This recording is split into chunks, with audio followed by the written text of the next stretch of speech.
Hi, my dear Bollywood people in the world, good morning. Same time, children's அப்புறம் டுகே kids gents kids. ஆமாம், நான் உங்களை நினைத்து தான் ரொம்ப கவலைப்பட்டு கொண்டு இருக்கிறேன். ஆமாம், வயதானவர்களை பற்றி விடுங்க. வயதானவர்களை வந்து நம்ம எந்த ஒரு நல்லதையும் எதிர்பார்க்க முடியாது. ஆமாம், வயதானவர்கள் ஆமாம், காலம், சமுதாயம், அவர்களுடைய குடும்ப நிலை, சூழ்நிலை, வறுமை, பசி, பட்டினி, ஆமாம், இப்படிப்பட்ட காரணங்களுக்காக வந்து இயற்கையை நாசம் பண்ணுவதா? இல்லையா? நீங்கள் சின்ன பிள்ளைங்க, நீங்கள் பெருசாக வந்து நீங்கள் தண்ணி அடிக்கிறீங்க, கஞ்சா போடுறீங்க. எல்லார் காலத்துலேயும் வந்து சின்ன பிள்ளைகளாக இருந்து, நான்லாம் சின்ன பிள்ளையாக இருந்து தான் வந்தேன். எனக்கெல்லாம் 24 வயது வரைக்கும் பேசக்கூட தெரியாது. பேசக்கூட ஆமாம், என் அப்பா அம்மாலாம் எங்கேயும் பேசவே மாட்டுறானே, வேஸ்ட்டாக போயிடுவானோ அப்படிலாம் ஃபீல் பண்ணாங்க. ரொம்ப பிள்ளைகள் அப்படி தான். இன்றைக்கி வந்து தண்டம், கருமாந்திரம் எதுக்கும் உதவாது, 10 பைசாவுக்கு பிரயோஜனம் இல்லை, இது எப்படி உருப்பிட போகுது அப்படி சொல்லிட்டு நிறைய குழந்தைகளை வந்து பெற்றவர்களோ மற்றவர்களோ சுற்றத்தாரோ நண்பர்களோ வந்து திட்டுவதை நம்ம வந்து பார்த்துருப்போம். ஆமாம், ஆனால் அப்பேற்பட்ட பிள்ளைகள் ஒரு 20-22 வயசு வரைக்கும் ஊமைய மாதிரி இருக்கும். அதுக்கப்புறம் பார்த்தா பெரிய அறிஞராக மாறிவிடும். நான் நிறைய அந்த மாதிரி பார்த்துருக்கேன். என்னுடைய வாழ்க்கையிலே அந்த மாதிரி நிறைய பேரை நான் பார்த்துருக்கேன். சரி, அதை விட்டுருவோம். ஆமாம், பாருங்கள், ஒரு முக்கியமான விஷயம், கச்சா எண்ணெய் அப்படின்றத பற்றி தெரிஞ்சுப்போம். இந்த கச்சா எண்ணெய், அதாவது கச்சா எண்ணெய் இல்லைன்னா பெட்ரோல் இல்லை, டீசல் இல்லை. ஏன் இன்னும் இது எதுவும் இல்லை. பிளாஸ்டிக்கு, அது இது, பாலித்தீன், பேப்பர், லூசு எத்தனையோ. ஆமாம், எத்தனையோ நிறைய கணக்கு வழக்குகள் எனக்கு சரியாக தெரியல. அப்போ சரி, இங்கே என்ன போட்டிருக்காங்கன்னு பார்த்துடுவோம். தினத்தந்தி தான், தினம் ஒரு தகவல் என்று மாதிரி பத்திரிகையை நான் அடிக்கடி படிங்க, பேப்பர் வாங்கி படிங்கன்னு சொல்வேன். பேப்பரில் பாதிக்கு பாதி பொய் என்பது எல்லாருக்கும் தெரிஞ்ச விஷயம். இருந்தாலும் நல்ல விஷயத்தை எடுத்துக்கோங்க இல்லையா? இப்போ சோஷியல் மீடியாவில் எடுத்துங்க. ஆமாம், 90% வந்து வன்மையான விஷயங்கள் தான், சமூகத்திற்கு தேவையான விஷயங்களே கிடையாது. ஆனால் ஒரு 10% வந்து நல்ல விஷயங்கள் இருக்குது, நல்ல கருத்துக்கள். ஆமாம், எப்படி முன்னேற வேண்டும், மெயினாக எப்படி உழைக்க வேண்டும், நேர்மையாய் வாழ வேண்டும், நிம்மதியான தூக்கத்திற்கு, அமைதிக்கு, நிம்மதிக்கு என்னென்ன வழிகள் என்பது போன்ற ஏகப்பட்ட விஷயங்கள் இருக்குது. மற்றபடி அது சாமி கீமி பூதங்க தான், அது இது சாக்கடை கீக்கடை ரத்தம் கித்தம் கட்சி கிச்சி அடி தடி கொலை கொள்ளை கிராஃபிக்ஸு அது எல்லாம் கேவலமாக அது உள்ள இருக்கும். பட் நல்லது. ஆமாம், குப்பை தொட்டியில் இருந்தாலும் எடுத்துக்கணும்பா, நான் அதுதான் சொல்லுவேன். நிம்மதிக்கு என்னென்ன வழிகள் என்பது போன்ற ஏகப்பட்ட விஷயங்கள் இருக்குது. மற்றபடி அது சாமி கீமி பூதங்க தான், அது இது சாக்கடை கீக்கடை ரத்தம் கித்தம் கட்சி கிச்சி அடி தடி கொலை கொள்ளை கிராஃபிக்ஸு அது எல்லாம் கேவலமாக அது உள்ள இருக்கும். பட் நல்லது. ஆமாம், குப்பை தொட்டியில் இருந்தாலும் எடுத்துக்கணும்பா, நான் அதுதான் சொல்லுவேன். நான் தான் சொல்லுவேன்ல, சோஷியல் மீடியாக்கள் மாபெரும் குப்பை தொட்டிகள். இந்த உலகத்திலேயே மிகப்பெரிய குப்பை தொட்டிகள் எது என்றால் அது சோஷியல் மீடியாக்கள் தான். இந்த மெயின் மீடியா, அப்புறம் ப்ரைம் மீடியாலாம் சொல்கிறாங்க, இவர்கள் வந்து சீரியல், சினிமா படம் இதெல்லாம் தேசத்துக்கு தேவையே இல்லாதது. இது பயங்கரமான ஒரு இயற்கையை அழிக்கிறதுக்கு தான் அவங்க வந்து அந்த சினிமா படம், கமர்ஷியல் காசு. பாவம், அவன் என்ன பண்ணுவான்? அரிசியில் வந்து கல்லை கலக்குறான்பா, சிமெண்ட்டில் வந்து சாம்பலை கலக்குறான்பா. ஏன் கலக்குறான்? ஆசை. ஆசை, கார் வாங்கணும், வீடு கட்டணும். ஆமாம், இப்போ எங்கேருந்து வீடு கட்டுவதா? பெட்ரோல் இல்லை, டீசல் இல்லைன்ட்டானுங்க. ஆமாம், எங்கே போகிறதுன்னு தெரியல. அதோடலாம் கூட ரொம்ப கஷ்டமான ஒரு விஷயம். நான் காலையில் டீ இல்லாமல் இருக்க மாட்டேன். காலையில் டீ கடைக்கு போகிறேன், டீ கடை இல்லை அப்படின்ட்டா. ஏன்பா இல்லை, என்ன ஆச்சு? கேஸ் இல்லை. உலகம் பூரா பத்திரிகையில் சொல்லுவாங்க, ஒரு 50 நாளைக்கு என்னமோ கைவசம் இருக்குது அப்படி இப்படிலாம் சொல்லுவாங்க. என்னமோ தெரியல, ஏதோ ரஷ்யா கிட்டேருந்து வாங்குறதா சொல்லின்னுக்கிறாங்க. ரஷ்யாலாம் வந்து எண்ணெய் வளங்கள் மிகுந்த மாடுது. அங்கே கச்சா எண்ணெய் தான் அங்கே நிறைய கிடைக்கும். அந்த பக்கம் அந்த கச்சா எண்ணெய் என்பதே அந்த பாறை அடியில் வந்து தானாகவே இயற்கையாகவே அது வந்து வரக்கூடிய ஒரு எண்ணெய். அது அந்த எண்ணெயை வந்து எடுத்து தான் அதுக்கப்புறம் சுத்திகரிப்பு பண்ணி அதுலேருந்து பிரித்து அது ஏதோ ஒரு 400 வெப்பநிலையில் வந்து அதை பிரிப்பாங்க போல இருக்குது. அது அந்த பாறைகளுக்கு அடியில், அது எல்லா இடங்கள்லாம் கிடைக்காது. அந்த மாதிரி பாலைவன தேசங்கள், ஆமாம், அப்படிப்பட்ட இடங்களில் கிடைக்கும். அதனால தான் அந்த பக்கம் சரி இவங்க அதை நான் அப்படி இது போயிடலாம். கச்சா எண்ணெய், பெட்ரோல், டீசல், எரிவாயுவை தரும் கச்சா எண்ணெய் இல்லை என்றால் உலகின் இயக்கம் நின்று விடும் என்ற அளவுக்கு அதன் தாக்கம் உள்ளது இன்னைக்கு. கச்சா எண்ணெய் என்பது பூமியின் குறிப்பிட்ட ஆழத்தில் உள்ள பாறைகளில் இயற்கையாக கிடைக்கும் திரவ எரிபொருள் ஆகும். இதில் இருந்துதான் பெட்ரோல், டீசல் போன்றவை பிரித்து எடுக்கப்படுகின்றன. அதாவது சுத்திகரிப்பு நிலையங்களில், இந்த ரீஃபைனரிஸ் இருக்கு பாருங்க, அந்த மாதிரி இடங்கள்ல சுத்திகரிப்பு எங்கெங்க விட்டது, குறிப்பிட்ட ஆழத்தில் கிடைக்கின்றன. அடுத்து, மேலும் இதில் இருந்து ரசாயன உரங்கள், பூச்சிக்கொல்லிகள், பிளாஸ்டிக், பாலிமர், நைலான், சோப்பு என 5000க்கும் மேற்பட்ட பெட்ரோலிய துணை பொருட்கள் தயாராகின்றன. வாசனை திரவியங்கள் மற்றும் அழகு சாதன பொருட்களின் தயாரிப்பில் கூட பெட்ரோலிய பொருட்கள் கலந்து உள்ளன.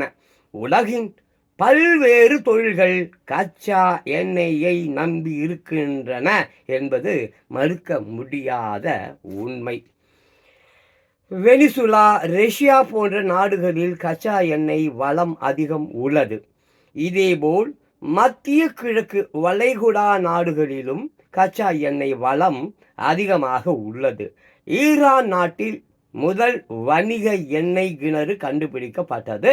பின்னர் பக்ரைன் உள்பட குவைத், ஐக்கிய அரபு அமீரகம், ஓமன், கத்தார் போன்றவற்றில் பெருமளவு எண்ணெய் உற்பத்தி தொடங்கியது. இந்த நாடுகள் இன்றைக்கு உலகின் மிகப்பெரிய எண்ணெய் ஏற்றுமதி நாடுகளாக உள்ளன.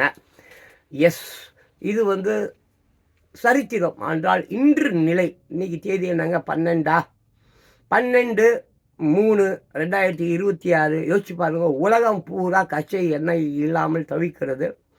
இங்கே தமிழ்நாடை பொறுத்த வரைக்கும் ஏகப்பட்ட, தமிழ்நாட்டில் 1.5 லட்சம் ஹோட்டலோ 2 லட்சம் ஹோட்டலோ எத்தனை ஹோட்டலோ நமக்கு தெரியாதுங்க, மூட்டாங்க. காலையில் டீ இல்லைங்க, வீட்டில் டீ போட சொன்னேன். எனக்கு ஒரு மிகப்பெரிய சந்தோஷம் என்னவென்றால் அந்த ஹோட்டல்லாம் இழுத்து மூட்டான். ரொம்ப சந்தோஷப்படுறேன்.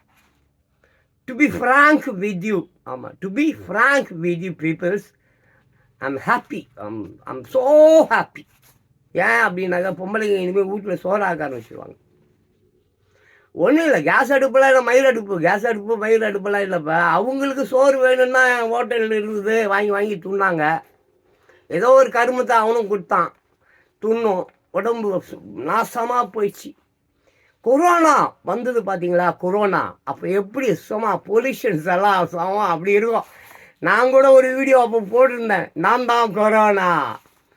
நான் ஏன் தெரியுமா வந்திருக்கேன், இந்த உலகம் சீர்பட வேண்டும், எல்லாரும் ஒழுங்காக அவர்கள் வேலையை செய்ய வேண்டும், ஊர் சுற்றக்கூடாது, பொல்யூஷன் கடற்கரையெல்லாம் காம களியாட்டம் ஆடும் பார்கள் மாற்றி விட்டார்கள், ஒரே குப்பை. இப்போதான் என்னமோ மெரினாவில் என்னமோனா.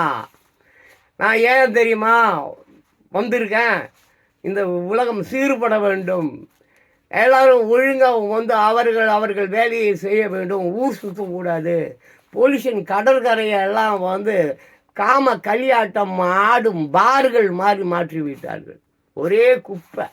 இப்போதான் என்னமோ மெரினாவில் என்னமோ என்னமோ செஞ்சாங்க போல இருக்குது. என்னது என்னமோ பொருட்காட்சி அது என்ன எழுவோ, நான் போகல, முன்னாளாச்சு போய். ஆமாம், நேற்று ஒரு வீடியோ ஒன்று பார்த்தேன். துபாயில் பீச்சில் ஒரே ஒருத்தர் நின்று ஃபோட்டோ எடுத்துன்னுக்கிறாரு. ரொம்ப சந்தோஷமாக இருந்தது எனக்கு. Really yes. ஏன்னாயா பீச்சு என் கடல் மாதா, அது என் கடல் மாதா, நான் கும்பிட்ற தெய்வம். ஆமாம், ஒவ்வொரு முறையும் என் மனதில் நான் அழுகிறேன் என்றால் கஷ்டம். ஏன் அழுவப்படுறது, தத்திரம் பிடிச்சவனுங்க, உங்களை நினச்சி தான் அழுவேன். எங்கே பார்த்தாலும் வன்மம், எங்கே பார்த்தாலும் பாலியல் தொல்லை, எங்கே பார்த்தாலும் லஞ்சம், எங்கே பார்த்தாலும் ஊழல். Not only Tamil Nadu, almost India, not almost India, 200 நாடுகள் இருக்கிறது உலகில். ஒரு 10 நாடுகள் மகிழ்ச்சி நாடுகள் என்று சொல்கிறார்கள். ஆமாம், அந்த 10 நாடுகளும் பார்த்தா மெயினாக அவங்களுடைய வியாபாரம் என்ன தெரியுமா? சொல்லுங்கள் பார்க்கலாம். ஒரு 10 நாடுகள் மகிழ்ச்சி நாடுகள் என்று நான் சொன்னேனே, அந்த 10 நாடுகளுடைய முக்கிய ஏற்றுமதி என்ன தெரியுங்களா? ஆயுதங்கள் விற்பது. பீரங்கி, அப்புறம் இந்த மாதிரி ஆமாம். இந்த ஒழுது இந்த பாகிஸ்தான், ஆப்கானிஸ்தான் இந்த மாதிரி நிறைய இந்த பயங்கரவாத நாடுகள் இருக்குதுல்ல, தீவிரவாத நாடுகள், பயங்கரவாதம், தீவிரவாதம் இதையெல்லாம் அந்த ஈரான் போல். ஈரான்லாம் தீவிரவாதத்தை பயங்கரவாதத்தை வளர்க்கும் நாடு தானே. அதனால் அந்த நாடு வந்து இன்னைக்கு வந்து போரில் வந்து சிக்கி கொண்டது அப்படின்றதுக்காக நான்லாம் வந்து கவலைப்படல. எனக்குலாம் இதெல்லாம் தெரியும், எப்பயோ தெரியும் இதெல்லாம் நடக்குன்னு. எனக்கு எப்படி தெரியும்? நான் பைபிளில் படித்தேன், பைபிளில் இருக்குது. அப்புறமும் தெரியும் இந்த மாதிரிலாம் போனால் என்ன ஆகுன்னு. ரெண்டாவது எனக்கு துபாயை பிடிக்குங்க. துபாயில் ஒரே ஒருத்தவங்க பீச்சில் இருந்து நின்று ஃபோட்டோ எடுத்து பார்த்துன்னு இருக்கிறான், செல்ஃபி எடுத்து பார்த்துன்னு இருக்கிறான். அதை பார்த்த ரொம்ப சந்தோஷம். ஏன் தெரியுமா சொன்னேன்? துபாய் வந்து வரிகளே வாங்காத தொழில்களை யார் வேண்டுமானாலும் வாடுங்கள், தொழில் தொடங்குங்கள், நாங்கள் உங்களிடம் வரியெல்லாம் கேட்கவே மாட்டோம் அப்படி சொல்லிட்டு ஒரு அருமையான 50 ஆண்டுகளுக்கு முன்னால் துபாய் வந்து சும்மா வெறும் மணல் மேடு தான். இன்னைக்கு பார்த்தா அங்கே செயற்கை கடல் இருக்கிறது. துபாயில் வந்து செயற்கை கடல் இருக்கிறது. இப்போ இந்த கடல் என்ன ஆயிடுச்சு பார்த்தீங்களா? ஒத்தால் நிற்கிற மாதிரி ஆயிடுச்சு. இயற்கை எல்லாவற்றையும் மனதில் வைத்துக்கொண்டு கவனத்தில் வைத்துக்கொண்டு தான் செயல்படுது. ஏற்றுமதி என்ன தெரியுங்களா? ஆயுதங்கள் விற்பது. பீரங்கி, அப்புறம் இந்த மாதிரி ஆமாம். இந்த ஒழுது இந்த பாகிஸ்தான், ஆப்கானிஸ்தான் இந்த மாதிரி நிறைய இந்த பயங்கரவாத நாடுகள் இருக்குதுல்ல, தீவிரவாத நாடுகள், பயங்கரவாதம், தீவிரவாதம் இதையெல்லாம் அந்த ஈரான் போல். ஈரான்லாம் தீவிரவாதத்தை பயங்கரவாதத்தை வளர்க்கும் நாடு தானே. அதனால் அந்த நாடு வந்து இன்னைக்கு வந்து போரில் வந்து சிக்கி கொண்டது அப்படின்றதுக்காக நான்லாம் வந்து கவலைப்படல. எனக்குலாம் இதெல்லாம் தெரியும், எப்பயோ தெரியும் இதெல்லாம் நடக்குன்னு. எனக்கு எப்படி தெரியும்? நான் பைபிளில் படித்தேன், பைபிளில் இருக்குது. அப்புறமும் தெரியும் இந்த மாதிரிலாம் போனால் என்ன ஆகுன்னு. ரெண்டாவது எனக்கு துபாயை பிடிக்குங்க. துபாயில் ஒரே ஒருத்தவங்க பீச்சில் இருந்து நின்று ஃபோட்டோ எடுத்து பார்த்துன்னு இருக்கிறான், செல்ஃபி எடுத்து பார்த்துன்னு இருக்கிறான். அதை பார்த்த ரொம்ப சந்தோஷம். ஏன் தெரியுமா சொன்னேன்? துபாய் வந்து வரிகளே வாங்காத தொழில்களை யார் வேண்டுமானாலும் வாடுங்கள், தொழில் தொடங்குங்கள், நாங்கள் உங்களிடம் வரியெல்லாம் கேட்கவே மாட்டோம் அப்படி சொல்லிட்டு ஒரு அருமையான 50 ஆண்டுகளுக்கு முன்னால் துபாய் வந்து சும்மா வெறும் மணல் மேடு தான். இன்னைக்கு பார்த்தா அங்கே செயற்கை கடல் இருக்கிறது. துபாயில் வந்து செயற்கை கடல் இருக்கிறது. இப்போ இந்த கடல் என்ன ஆயிடுச்சு பார்த்தீங்களா? ஒத்தால் நிற்கிற மாதிரி ஆயிடுச்சு. இயற்கை எல்லாவற்றையும் மனதில் வைத்துக்கொண்டு கவனத்தில் வைத்துக்கொண்டு தான் செயல்படுது. மனுஷனே நீயே இவ்வளோ பெரிய ஆள்னா அப்போ இயற்கை இது உலகத்தையே ஆட்டி படைக்கக்கூடியதாச்சே. உன் சித்து வேலையெல்லாம் அதுக்கிட்ட என்னப்பா பண்ணும்? ஒன்றும் பண்ணாது. ஸோ அது வேலையை அது தொடங்கிருச்சு. இனிமேல் அது வேலையை அது நிறுத்தாது. ஏன்னா ரொம்ப பேர் ரொம்ப நக்கலாக பேசின்னு இருக்கிறாங்க. ரொம்ப பேர் நம்ம உலகம் அழியினா நான் டிப்பு வேலை காட்டுனுக்கிறீங்களா? அப்படி என்னது நயா பெரிய உலகம் அழியுதுன்னா 2000 வருஷத்துக்கு முன்னால் சொன்னீங்க. அப்புறம் வந்து 2012 சொன்னீங்க. மாயன் கேலண்டர்ன்றீங்க. அப்புறம் இன்னும் ஒரு யாரும் இன்னொரு இது இருக்குது, இன்னொரு ஒரு புல்வாண்டி ஒருத்தன் இருக்கான். ஆமாம், 14ஆம் தேதி வந்து ட்ரம்ப் செத்துருவாருன்னு சொல்லியிருக்கிறான். அது அந்த பக்கம்லாம் அது பயங்கர வைரலாக போய் நிற்குது. ஆமாம், 14ஆம் தேதி மீன்ஸ் வாட்டி இன்றைக்கி 12 2 நாளில் ட்ரம்ப் வந்து செத்துடுவாராம். எப்படி செத்துடுவாராமான்னா அவர் வீட்டில் வந்து அப்படியே வந்து யாருக்கிட்டையும் ஃபோன் பேசிக்கிட்டு இருப்பாராம். அப்போ வந்து சுற்றி யாரோ சிலர்லாம் இருப்பாங்க போல இருக்குது. அவரை சுற்றி நிறைய டாக்குமெண்ட்ஸ் எல்லாம் அப்படியே இருக்குமா. அப்படியே அந்த ஃபோன் பேசிக்கிட்டே இருக்கும்போது அது நிறுத்தாது. ஏன்னா ரொம்ப பேர் ரொம்ப நக்கலாக பேசின்னு இருக்கிறாங்க. ரொம்ப பேர் நம்ம உலகம் அழியினா நான் டிப்பு வேலை காட்டுனுக்கிறீங்களா? அப்படி என்னது நயா பெரிய உலகம் அழியுதுன்னா 2000 வருஷத்துக்கு முன்னால் சொன்னீங்க. அப்புறம் வந்து 2012 சொன்னீங்க. மாயன் கேலண்டர்ன்றீங்க. அப்புறம் இன்னும் ஒரு யாரும் இன்னொரு இது இருக்குது, இன்னொரு ஒரு புல்வாண்டி ஒருத்தன் இருக்கான். ஆமாம், 14ஆம் தேதி வந்து ட்ரம்ப் செத்துருவாருன்னு சொல்லியிருக்கிறான். அது அந்த பக்கம்லாம் அது பயங்கர வைரலாக போய் நிற்குது. ஆமாம், 14ஆம் தேதி மீன்ஸ் வாட், இன்னைக்கு 12, இன்னும் 2 நாளில் ட்ரம்ப் வந்து செத்துடுவாராம். எப்படி செத்துடுவாராமான்னா, அவர் வீட்டில் வந்து அப்படியே வந்து யார்கிட்டயோ ஃபோன் பேசிக்கிட்டு இருப்பாராம். அப்போ வந்து சுற்றி யாரோ சிலர்லாம் இருப்பாங்க போல இருக்குது. அவரை சுற்றி நிறைய டாக்குமெண்ட்ஸ் எல்லாம் அப்படியே இருக்குமா. ஆ, அப்படியே அந்த ஃபோன் பேசிக்கிட்டே இருக்கும்போது நம்ம அப்துல் கலாம் ஐயா அவர்கள் எப்படி ஒரு ஒரு ஒரு மீட்டிங்கில் பேசி கொண்டு இருக்கும்போது மயக்கம் வந்து விழுந்து இறந்து போனார் பாருங்க. அப்படிதான் நான் கேள்விப்பட்டேன், சரியா தெரியல. அது மாதிரி இவர் அப்படியே ஃபோனில் அப்படியே பேசிக்கிட்டே இருப்பாராம். திடீர்னு அப்படியே லைட்டாக கேர் ஆகி டப்புன்னு கீழே விழுவாராம், செத்து போடுவாராம். அப்படின்னு யாரோ அவன் பேர் என்னமோ பேர் ஏதோ அங்கே போட்டிருந்தது, நான் பார்த்தேன். இதுக்கு முன்னால் கூட அதே மாதிரி சொல்லியிருக்கான் ட்ரம்ப். எப்போ போன வருஷமே ட்ரம்ப் செத்துருவார் அப்படின்னு சொல்லி பெரிய பெரிய ஆர்ப்பாட்டம்லாம் வந்து போனாங்க.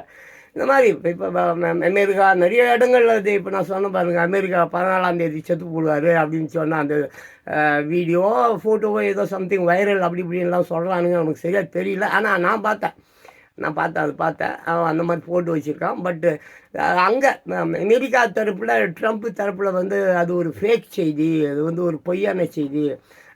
தீர்க்கதரிசின்னு சொல்லிட்டு ரொம்ப பேர் திருட்டு பசங்க ஊருக்குள்ளே சுற்றி இருக்கிறானுங்கல்லப்பா. அதான்ப்பா இந்த அறநிலைத்துறைன்னுவான், அப்புறம் ட்ரஸ்ட்டுன்னுவான், கருப்பு பணத்தை எல்லாம் வெள்ளை பணமாக மாற்றுவதற்காக இவர்களே உருவாக்கி கொண்டது. ஆமாம், இந்த பனாமா பேப்பர்ஸ்னு ஒன்று இருக்கும் பார்த்தீங்களா. நான் துபாயை விட்டுட்டேன். ஆமாம், திடீர்னு நான் அப்படி தான் பேசிக்கினே இருப்பேன், திடீர்னு எங்கேயோ போயிடுவேன். என்னடா இந்த ஆள் எதையோ பேசுறதுக்கு வந்தார், திடீர்னு அதெல்லாம் விட்டுட்டு எதையோ பேசிட்டு போகிறாரு. எங்கே போவார், எங்கே முடிப்பார்? எனக்கே சில நேரங்களில் சந்தேகம் வந்து விடும். நம்ம எதை பேசுறதுக்கு தொடங்கணும், எதை பற்றி பேசிகிட்டு இருக்கிறோன்னு. அதான் துபாயில் சொன்னோம் பார்த்தீங்களா, பீச்சில் ஒரே ஒருவன் நின்று கொண்டு ஃபோட்டோ எடுத்தானோ செல்ஃபி எடுத்தானோ. I like that. எனக்கு ரொம்ப பிடிச்சிருக்கு. ஏன்னா என் கடல்